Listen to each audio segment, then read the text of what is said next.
All right, welcome back to another episode. What is this, episode three? We're trying to do this podcast for physiology. We have our GTAs. Two of them are out with various things, and so we have today. We have Caleb. Wave, Caleb. There's Caleb right there waving. Then we have Haley.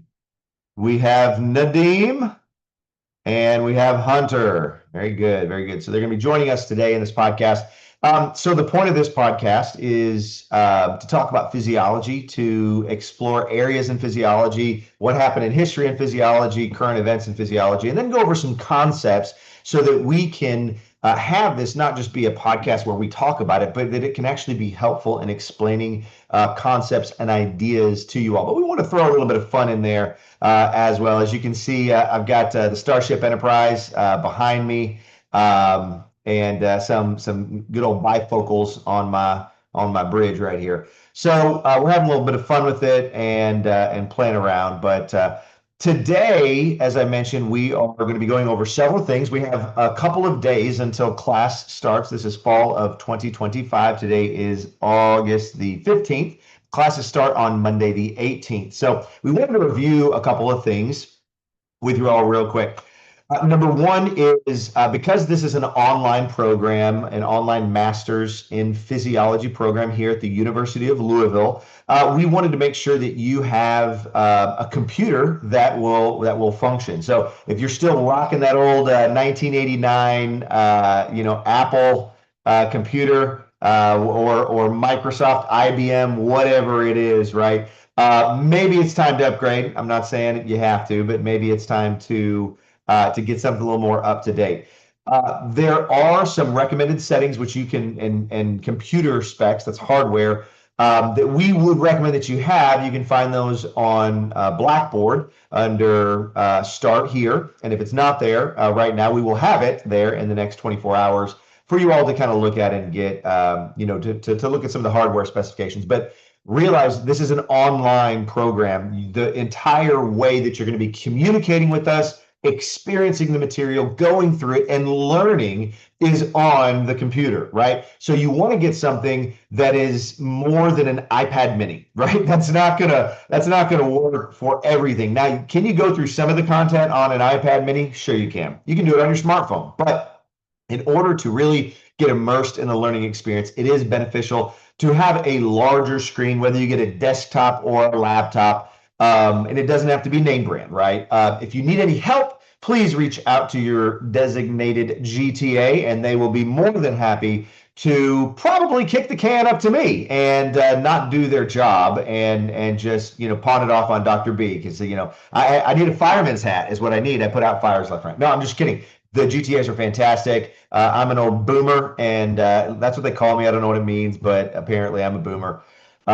They like to, I don't know, rizz it up a little bit and have some fun. Nope, Hunter's like, nope, no rizzing it up here. But anyway, yeah, check and make sure we have that. Okay, moving on to the next item here. We thought it would be beneficial for you all to, even though we have this kind of explained on the website, we're going to very, very briefly walk you through some of the intro steps for signing into Blackboard and also showing you the Blackboard website that we have set up and how you're going to access the material. It's in a very intuitive manner.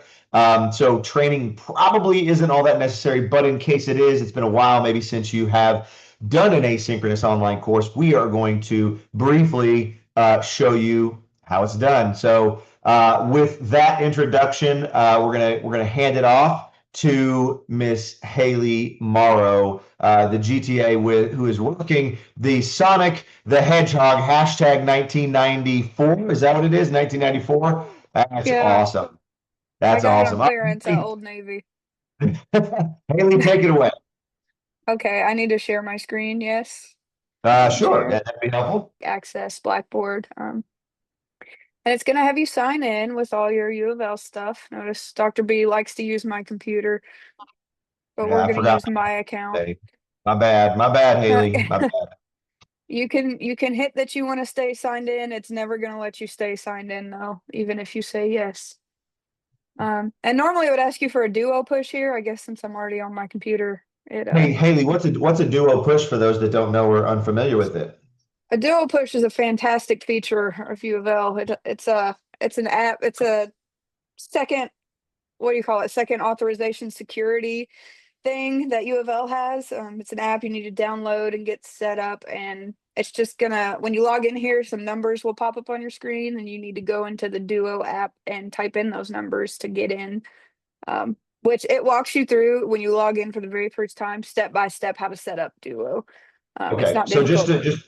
just to reiterate, Yeah, you will have to download an application on your smartphone in order to log in on a browser the first time. It will remember it if you select on your browser to remember it. I think for 30 days, maybe more than that, but you will you need see to it. get Haley, yeah, Duo Mobile. So make sure you Duo download mobile.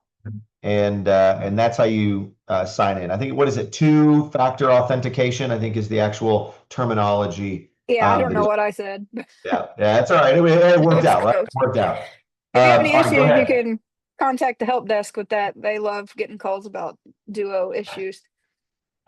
Anyways, this is what's going to pop up when you get on Blackboard. You're going to come over here to courses to access our course.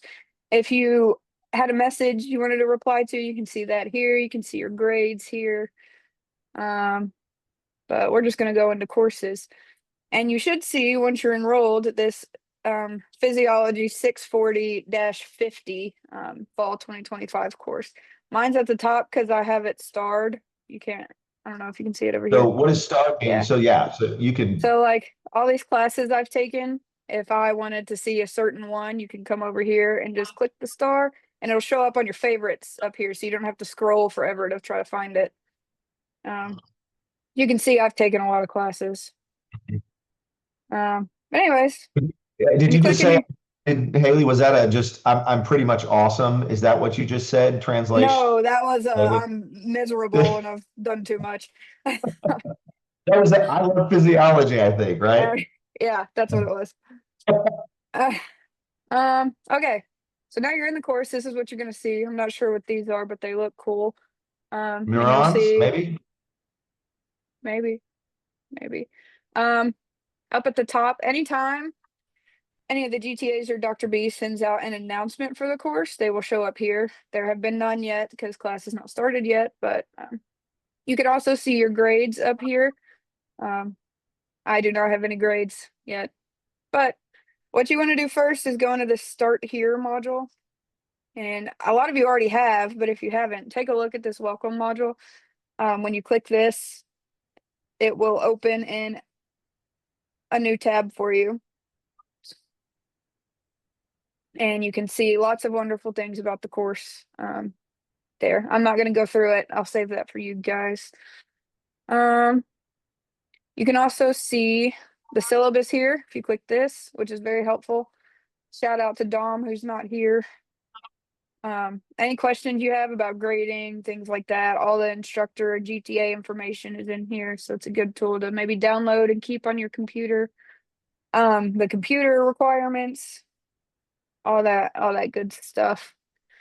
We also have our suggested timeline on here, calendar. You don't have to follow this. This is an asynchronous course, as you guys know, but it's just helpful to kind of keep track of where you're at and make sure you're not falling too far behind. Another good tool to download. Can you go back to that? I wanted to just make a note on Yeah. that. For you students that are taking our program, with this online course, it's very easy to delay and procrastinate. So it's imperative that you don't have to follow this, as Haley said, but having a weekly checklist of things that you have to do will definitely help decrease stress down the road because the first exam is, can you go back up? It looks, and can you hit the plus arrow, Haley? Because it's going to be really small. Just hit the up at the top, plus arrow. Where? On that black bar, the plus arrow, Well, I'm right being there. blocked by lots of Zoom functions. Oh, Hold okay. on. All right. Well, I guess you can't see that Sorry. then. Yeah. Um, hit control plus, Mm, or command plus. wait, I see it now. Yes, there we go. Just hit that a bunch of times. Don't let it beat you, Uh, Haley. Don't. There we go. There we yeah. go. Okay. Very good. Okay, so September 10th, it looks like, is our first exam. So make sure that you are covering material, hopefully on a weekly basis, and don't push it all off to the end. This is something that's going to be cumulative in terms of the knowledge base that you need to be successful in the next one. So just wanted to add that. Continue on, Haley. I'm never gonna figure out how to get out of here. Hold on. Okay, there we go. Okay, under that we have our microvid expectations, which I think our wonderful Caleb is gonna go over later. But if you ever forget how to make a microvid or you're not sure what to expect from the microvid, watch this great video by Dr. Brainerd. Yeah, we don't need that, but Didn't it's have my here. glasses on. Yeah. Yeah. Um, that's pretty much everything useful in the start here. But then when you're Awesome. actually ready to get started on your content, You click on start and then you go to you membrane click on physiology, start and then you go to membrane physiology. and it's Click. lined up sequentially in terms of the modules, right? Yes. Okay, So as you great. complete one module, yeah, it'll unlock the next and you just keep on chugging through. It's very user friendly. You should never not know where to go next. Um, Awesome. Very good. Well, thank you for that, Haley. And remember, students, that if you have any questions along the way, please do not hesitate to reach out. Be proactive about your own education. Make sure that you're reaching out for help in a timely manner so that we can help you, right? We can if there's an issue or a problem, or maybe for some reason the wording in the module just doesn't allow it to click, right? Talk to us. We are more than happy to meet with you on a Teams meeting or a Zoom meeting over the weekend, in the evening, whenever time that you want, and will fit with your schedule. That's the benefit of this asynchronous program. Okay.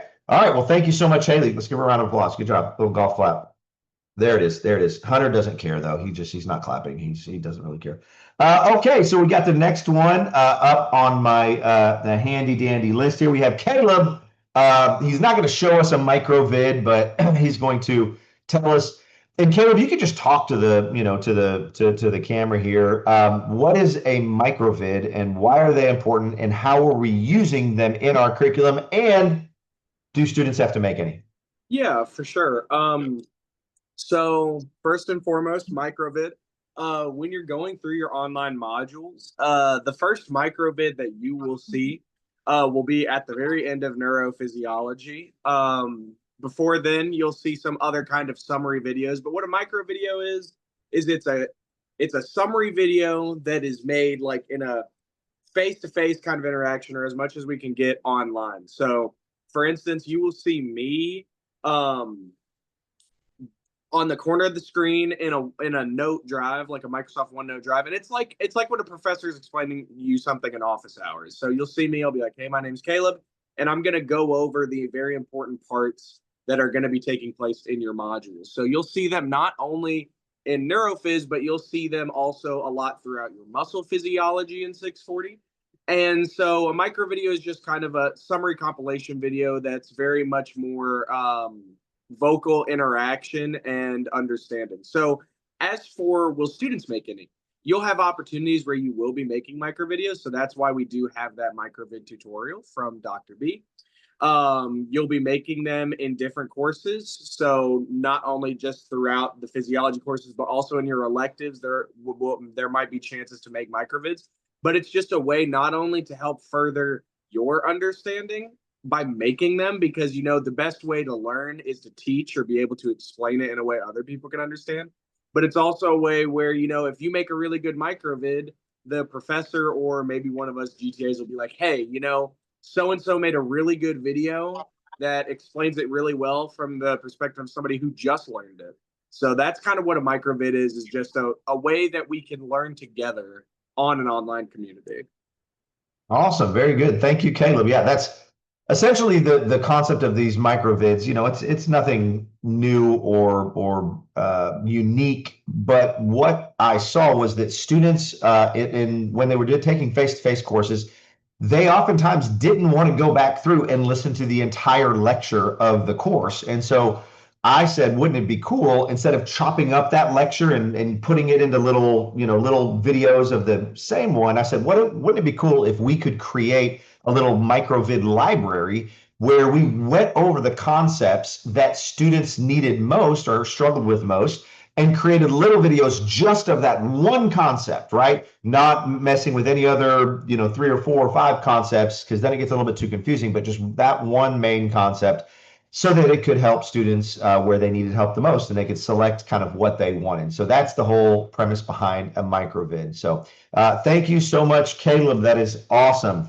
And next time, or next up, not next time, but next up, we are going to try a new little segment to the podcast. It's not going to be an elongated one, but this segment is kind of this day in history. What happened in this day in history, or this week in history, but from a physiology perspective or a medicine perspective. It could definitely offer up some unique perspective to kind of remember where we came from, but also give some good conversation. So we have Nadim taking us way back yonder in yesteryear to I don't know what date, but Nadim, what do you have for us?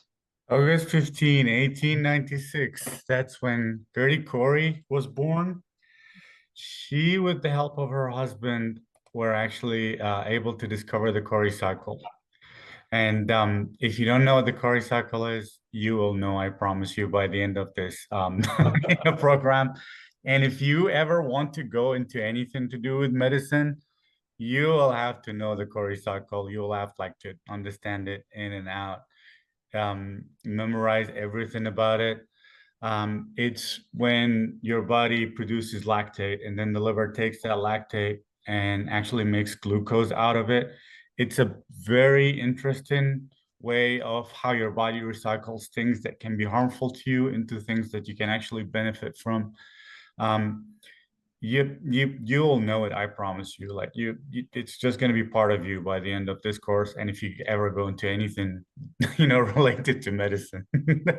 Awesome, very good. Yeah. So that's the Corey cycle. So that's a Corey cycle. So yeah, very good. It's very interesting. And like you said, almost everything in physiology has to do with some sort of metabolism, right? We have to have energy to function, to work, right?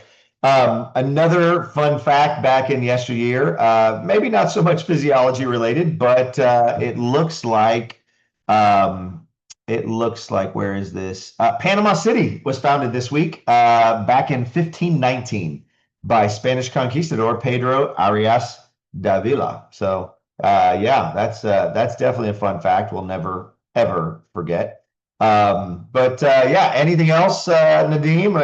Anything else? Are we good to go? We're rocking and I rolling. want to go into politics, so I'm just gonna. Okay. Let's hold off on that. Let's hold off on that. Maybe we save that for an evening wine and dine podcast, right? Okay, very good. So we've got the history. We got to name that segment something too, right? Whether it's and actually we'll open up to students. Students, do you want us to name that segment? That could be fun if you guys have some sort of fun alliteration or fun name for that. Caleb, do you have a fun name? You're smiling. I don't know. Do you have one? I'm just laughing at the conversation that's happening. I don't have any name. I'm not a good namer, so do not rely on me. All right, Caleb has acquitted himself from the process, so he doesn't want to have any part of that. All right, we'll leave it up to us. No yawning, Haley. No yawning at all. I apologize. She recanted. And then finally, another area kind of related to the previous one. We're going to do kind of current events. We think that it's very important, and we're not doing this just for fun, right? But it's important to foster a mentality that is aware of what's happening around us, especially in the clinical field. I can't tell you how many students that I've mentored or taught over the years and even prepped for interview processes, right? Dental, medical, whatever else. And one thing that a lot of interviewers love to ask is, give me an example of a real world issue or a hot topic issue in medicine today, and tell me your thoughts about it. The whole point is to gauge to see whether or not you are up to date, involved, and knowledgeable about these current events. So in order to take away or lead this segment, we have Mr. Jennings. Mr. Jennings is going to very enthusiastically talk about what he's very excited to talk to us about today. So, and that's current events. So, Hunter, take it away. Yeah, can't wait to really get into this. It's eight forever, man. It's eight forever. I got two pretty interesting publications that just came out within the last, I would say, 3 to 4 months. Where are they published? First one is with the American Physiological Society. Hey, represent. And I thought that this one was somewhat relevant to the start of classes because it's looking at link between sleep patterns and potential for cardiovascular disease. Oh my goodness. This is kind of scary. I'm excited, but I'm a little there's a little bit of trepidation occurring. Hesitation, even some would say. So they were looking at a possible link between disrupted sleep patterns and in particular with that reduced total sleep time and then markers for later development of cardiovascular disease. So they were looking at oxidative stress, vascular function, and then overall blood pressure control. Okay. And they specifically involved young adults with chronic anxiety because insomnia and sleep issues are commonly associated with generalized anxiety disease. Gotcha. And so what they found in looking at these was that when the participants indicated a reduced sleep time, and so a positive marker for irregular total sleep, there was then a significantly increased level of oxidative stress, reduced vascular function, and their overall blood pressure control was reduced. Wow. Okay. Which contributes to the development of heart disease. Yeah. So, oxidative stress can lead to damaged cells, endothelial lining of the vasculature. Right. Later on damage. If your overall vascular function is reduced, you're not able to adequately supply blood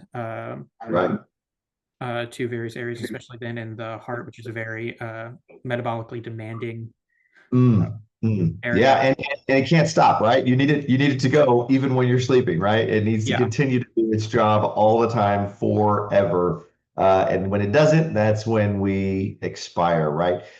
So let me ask you this, kind of a follow-up question on that very interesting study.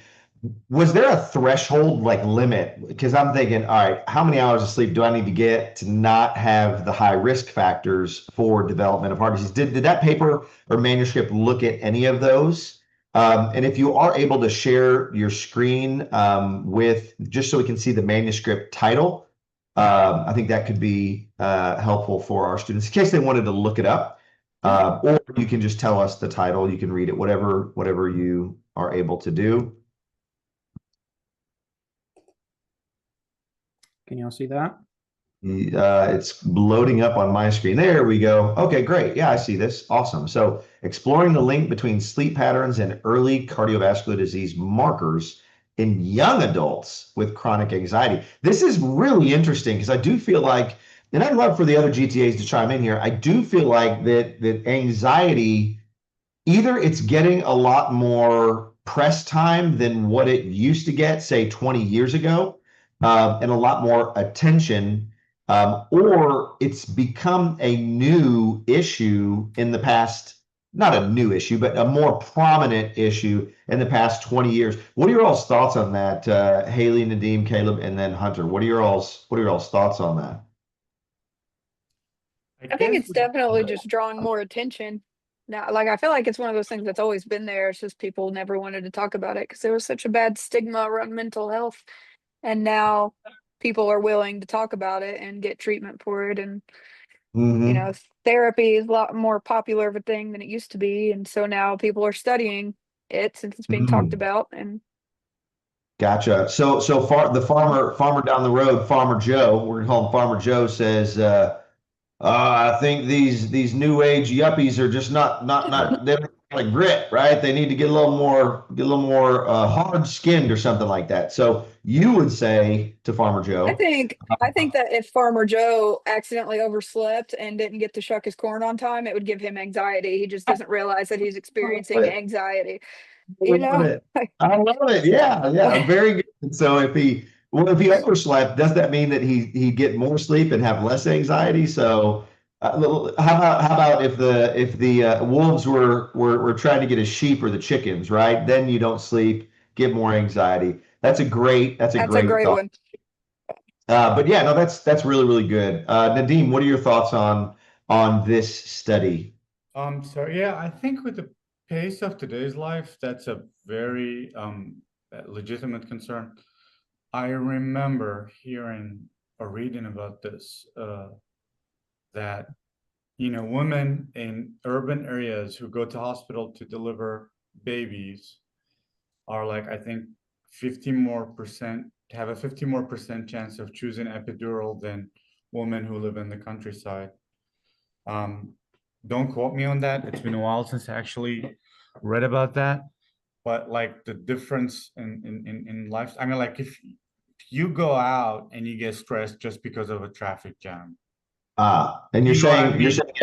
you're saying an epidural is I a mean, stress marker, or living in the city is living in versus this living in the city and having to deal with all the chaos that it brings. I'm not relating the two, but probably if you live in like if you don't live in a hectic society or in a hectic place right. where you have to like run every day from morning to night, you have time to more like relax. And a lot of the things Yeah. that we experience, a lot of people didn't Hmm. experience 20 years ago. Let's I'd just probably be such a Well, peaceful person if I didn't have to deal with Louisville traffic.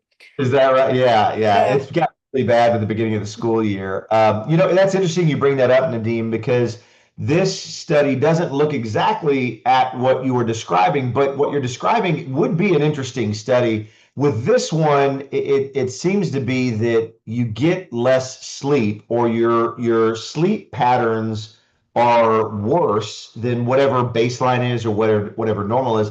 It's going to increase your cardiovascular markers in young adults with chronic anxiety. So I don't know, Hunter, maybe you can clarify. And I know this was, you didn't have a lot of time to delve into all the specifics of this manuscript. So did it only look in young adults that had chronic anxiety, or like was that a in between, in the groups that were studied, was that a preliminary condition to be included in the study, or are they saying that the chronic anxiety was a result of the sleep patterns that were, if sleep patterns were less than ideal? It was a preliminary factor. So they had Oh, to okay. have So it a was prior diagnosis before. gotcha. Interesting. Why do you think they did that? Why didn't they just include everyone? Does chronic anxiety predispose you, regardless of sleep patterns, to increased cardiovascular disease development? Or, I'm not asking you that. I'm just posing the question as I'm reading through this. So what was the takeaway? What was their conclusion? Can you go to their conclusion? Let's see. The study found that irregular TST in individuals with chronic anxiety was significantly associated with higher oxidative stress, lower branching arterial function, and blunted blood pressure control. So the TST, what do they define TST as? Where TST is is it? total sleep time. Gotcha. So they said that when you have less total sleep time in individuals with chronic anxiety, and let's be serious, as Haley mentioned, we live in a very stressful society today. So I don't know if we would all be categorized as having chronic anxiety, but that's something that we should pay attention to. Meaning that if we are anxious, it's only adding to the detrimental effect of sleep, and especially when it comes to our cardiovascular health. So very interesting study. I definitely want to read more about this. All right, Hunter. And so let's move on. Well, before I move on, Caleb Caleb, did you have anything you wanted to add to this, or are you good to move on to the next one? I mean, the only thing I would add is, like you were saying, like today I obviously I didn't live prior to 2002, but just previously, I think if you look at it like as the world's changing, there's a lot more stressors that are constantly being added, especially as we get into more faster paced world. But I would also bargain that nowadays people's sleep schedules, there's a lot more people staying up later and probably sleeping less, especially with the advent of like, people are always on their phones. And so people are on their phones before they go to bed. And then that's influencing their sleep patterns. So I think as a whole, obviously you'd have to research this up. This is all just me giving personal anecdotes. Can I add something to that, sir? Exactly like what you were saying. 20 years ago, if you wanted to hear bad news, you actually had to go and turn the television or go buy a newspaper. Now it's like popping up on your phone screen all the time, whether you like it or not.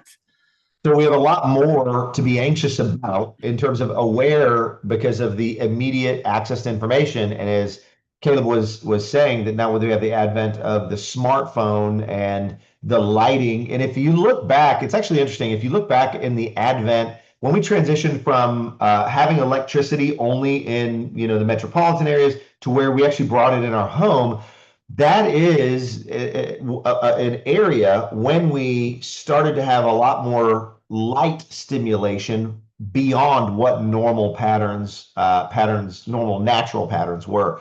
So it's very interesting. I know the cell phone companies have made, what is it called, night mode, where it takes out the blue light at nighttime, or maybe it takes out the, what is it, the red light? No, it takes out the blue light. Blue light is higher energy. Red light is lower energy and lower stress. Yeah, hashtag Haley's glasses over there. She's got both worlds. She's gonna have a lazy eye now that one of them's energized and the other one's gonna be falling off.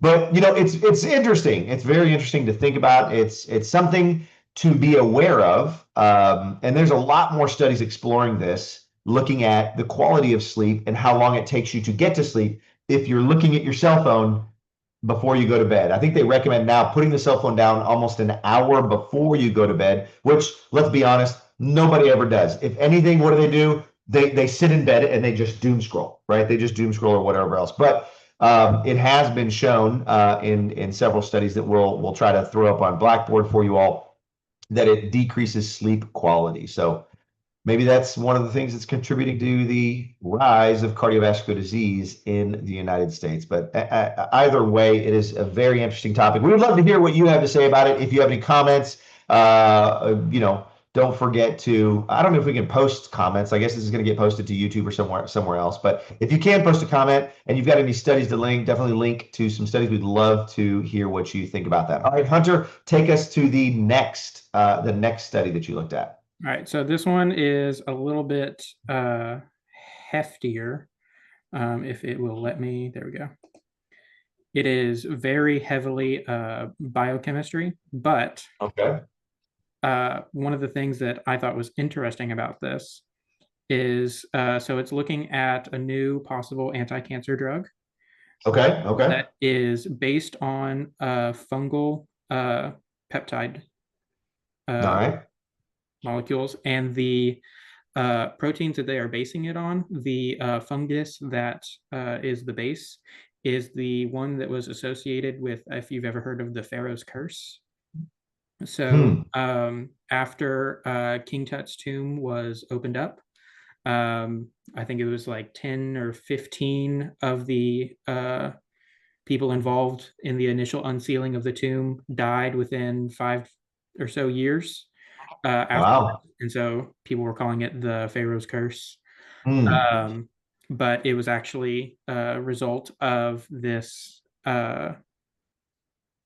fungus that they're looking at here.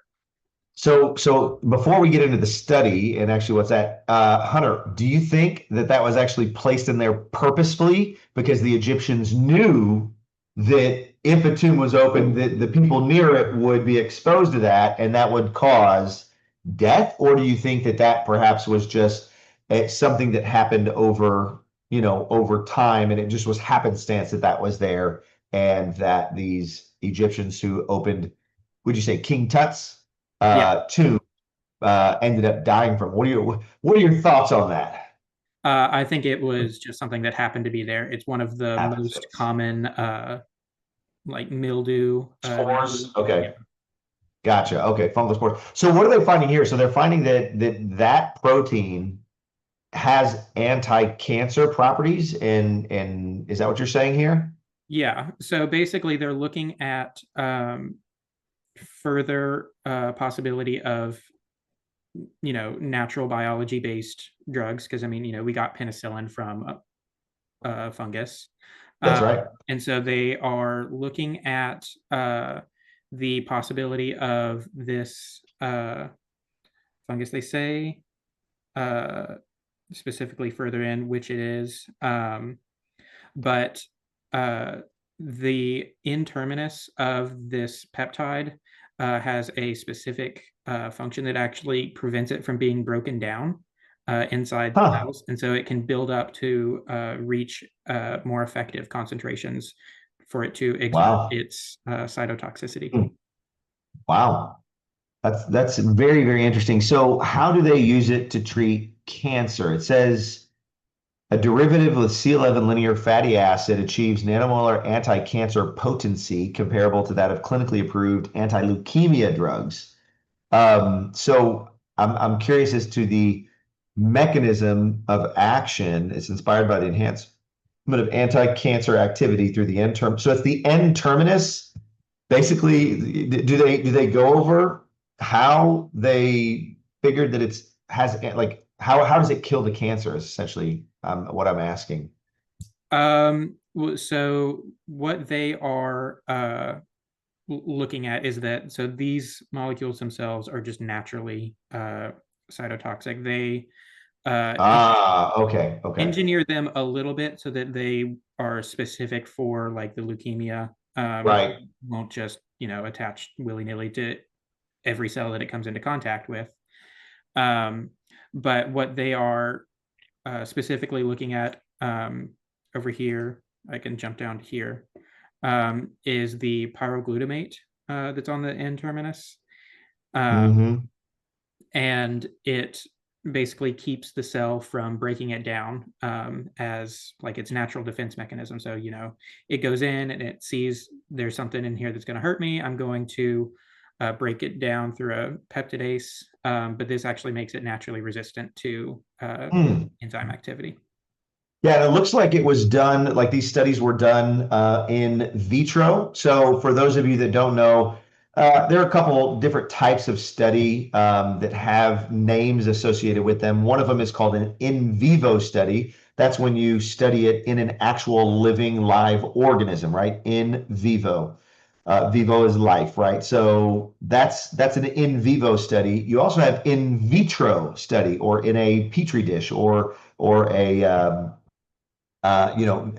not in a human host, or an organismal host. And so it looks like they tested this on HeLa cells, right? So, which this is a cancer-derived cell. That's a whole other podcast, whether or not the ethical origination of these HeLa cells.